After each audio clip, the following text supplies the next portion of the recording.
नमस्कार, माय माउली हिंदी समाचार में आपका स्वागत है और मैं हूं शेख इस्माइल। आदिवासी क्षेत्रों का ध्यान रखने में हमेशा से सक्षम रहे हैं सामा रूपेश रेड्डी। यूथ कांग्रेस की सामा रूपेश रेड्डी हाल ही में खारा गांव वासियों की राशन की दुकान की समस्या को दूर कर दिए। सही तरह से रोड की सहूलत नहीं रहने के कारण सर पर राशन का बोझ लिए परेशानी में मुब्तला थे।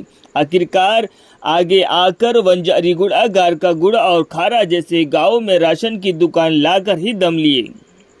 अब रूपेश रेड्डी का कहना है कि बेला मंडल में पिछले 10 साल से बीआरएस के जनप्रतिनिधि और माने जाने नेता है, लेकिन इनकी कुर्सी का घमंड इतना था कि जनता की समस्या इनके आंखों पर रुतबे का पर्दा गिर गया था। लेकिन जनता ने इन्हें भी अच्छे से सबक सिखा दिया। जनता को अभी समझ आ रहा है कि जनप्रतिनिधि 10 सालों में क्या कारनामे किए। सत्ता में तो वार्ड मेंबर से लेकर सरपंच, एमपीटीसी, एमपीपी, झटपीटीसी, कॉप्शन मेंबर और ग्रंथालय चेयरमैन, एमएलए, मिनिस्टर और सीएम भी इन्हीं का था। ये सब इनके रहने के बावजूद भी जनता में ये नाकामयाब रहे, क्योंकि इन्होंने जनता के लिए विकास कार्य किया ही नहीं बल्कि ये अपने खुद के लिए सोचते रहे। इसका कारण यही है कि पहाड़ों में रहने वाले आदिवासियों की समस्या हल नहीं कर पाए।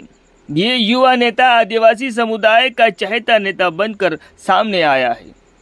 दवाखाने का काम में इनका साथ देकर उनके गम में शामिल होना, इन आदिवासियों के जमीन का मसला कंधे से कंधा लगाकर उनके लिए लड़ना, बारिश के दिनों में रेड क्रॉस सोसाइटी के तरफ से इनको त्रिपाल और बर्तन वितरण करना और उनमें राशन की भी मदद करना, आरोग्य सेवा, आंगनवाड़ी समस्या, पाठशालाओं की समस्या और पाठशालाओं में इन आदिवासी बच्चों को पेंसिल, बुक, मिठाइयाँ हर साल वितरण करना। जो बीमार है उन्हें घर पर जाकर निजी रकम से 7,000 रुपये का राशन भेंट देना और उनको आर्थिक मदद भी करना और उनको दवाखाने तक ले जाकर पहुंचाना और उनके संग रहकर उनका आरोग्य ठीक हुए तक उनका सपोर्ट करना।